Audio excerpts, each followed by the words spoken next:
Okay, hello guys, welcome to another video. This video is not me participating in a contest, but I want to teach you guys how to solve a much harder version of this problem.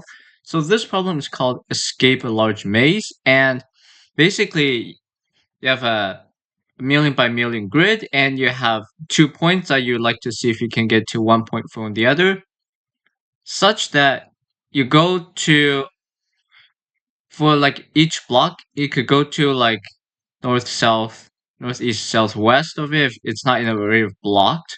So that's all the restrictions, and you want to see if it's possible in any way. So the native solution for this, well, the accepted solution is to kind of realize the limit for the amount of blocks because you only have 200 blocks, right? So that means the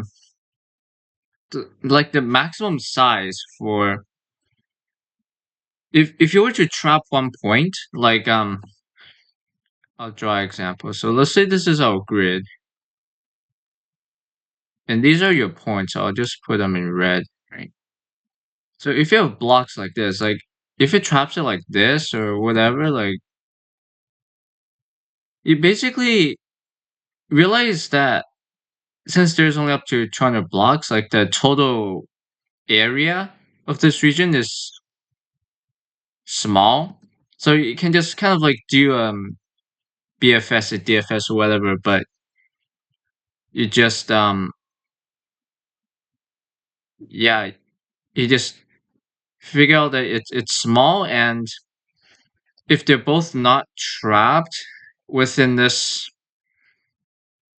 thing of a certain limit, then you're good to go. That's the native solution, but let's go over to a much harder version that I managed to solve while I was solving this. So the constraint is, well, it's not so much 1 million by million, but since we're going for higher constraints, let's just increase it anyway. So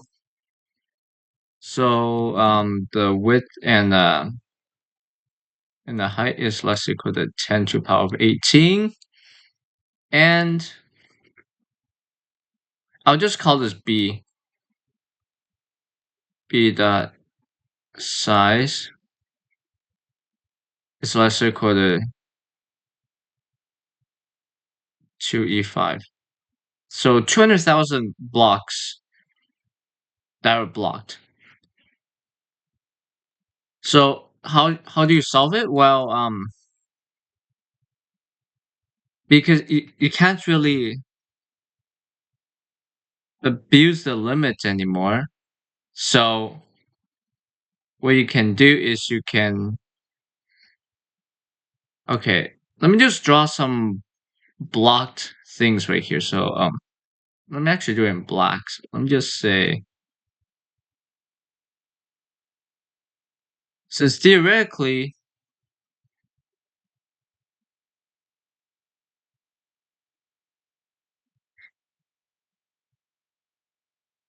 okay, so let's say we have this grid, and basically you can see it's possible. So the idea is to not try to do the BFS thing, but instead we do union find.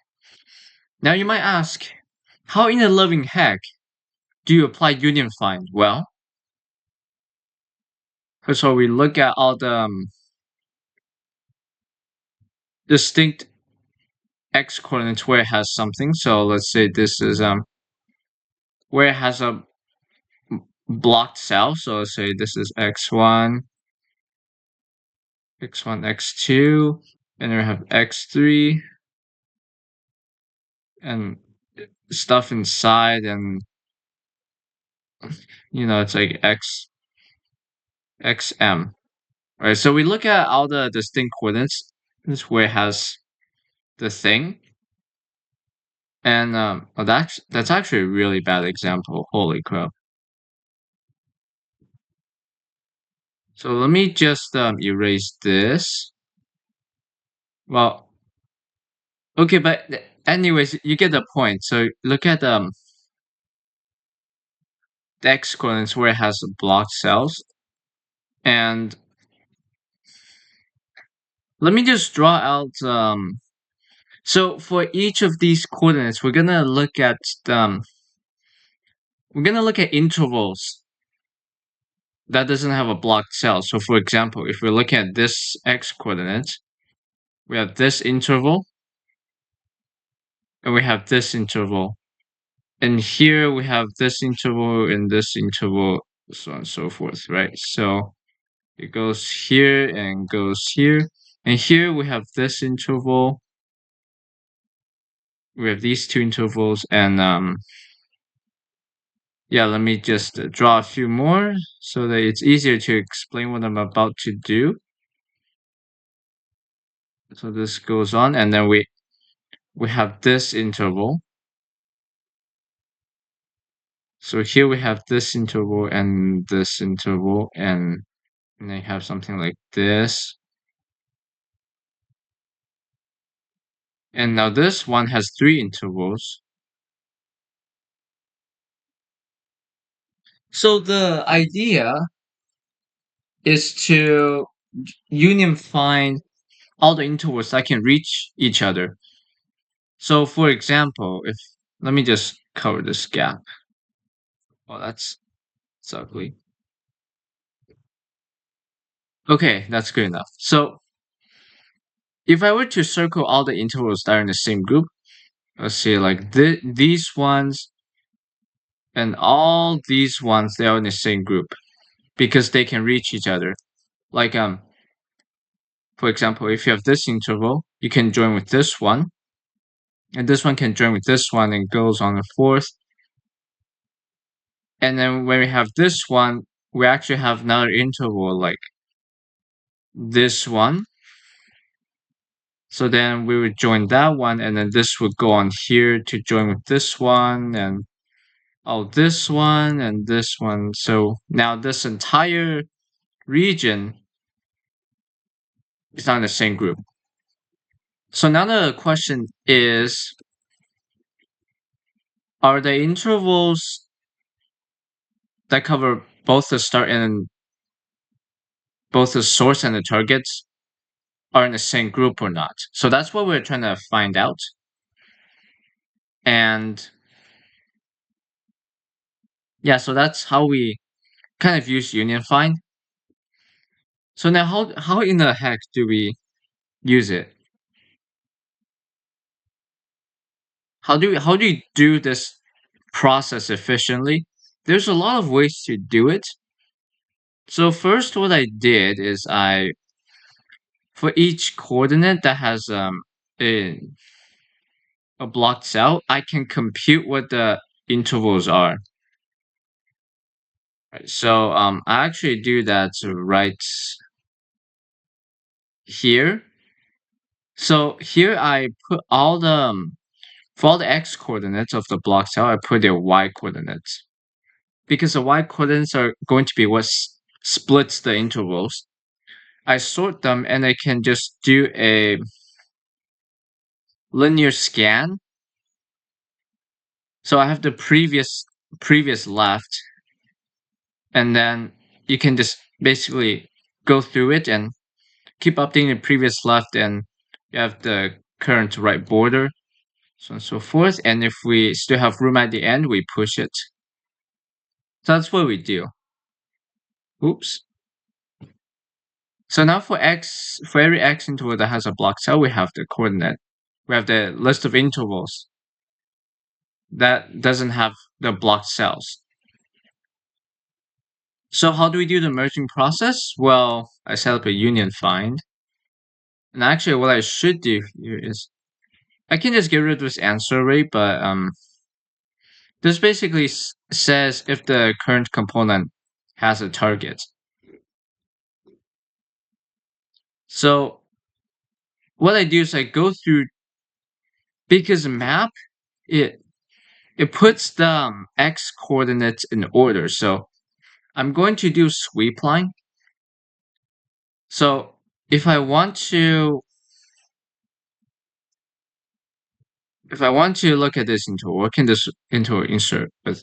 Well, I look at the previous coordinate, previous x coordinate, which is this, which is this, and I look at the list of intervals in that x coordinates and see if like if this interval is like intersecting with this one. Yes, it is. Then I join these two. But it's not. But this one does not intersect with this one. So we don't unite these. But it gets united like this because this interval intersects with this one. So basically, at this point, these two intervals, they're not in the same group. Right, these two. But in the later process, when we get to here, we have this implicit interval where it covers the entire grid's height. And we say, oh, if we look at this interval, well, I can unite it with this one, and I can unite it with this one. And this one gets united with this, so now these two are in the same group. So that's the overall idea. There's a lot of ways you can implement it. I'm not going to go through the exact implementation detail, but you can pause the video and look at the code if you want. I'll probably post a solution blog too. But yeah, that's the entire idea. So this grid, it is possible. It's okay, they can reach each other. So let's do a little dry run with another grid. So if we have these two starting points, let's say they're like this, right? It's quite a simple grid. So we kind of have our intervals like this for each x coordinates. And by the way, the number of x coordinates is at most 2 or 5, so it's something we can iterate over. So you can see that all these intervals in the upper half gets united, and all the intervals in this bottom area gets united too. But these two groups, they never unite with each other. So therefore, these are not reachable. So yeah, that's basically how you solve this problem given these constraints. And again, I just went over the broad idea because implementation wise, there's a lot of tricks to go over, which I don't feel like, but knowing the general idea is good enough because then it's just up to implementing the code. And I should maybe say for the merging process, if you want to avoid n squared because the number of intervals, you can just do a 2-pointer thing to merge it that way. Because now you keep your intervals in sorted order, and yeah, that's pretty much the problem. And I'll see you guys.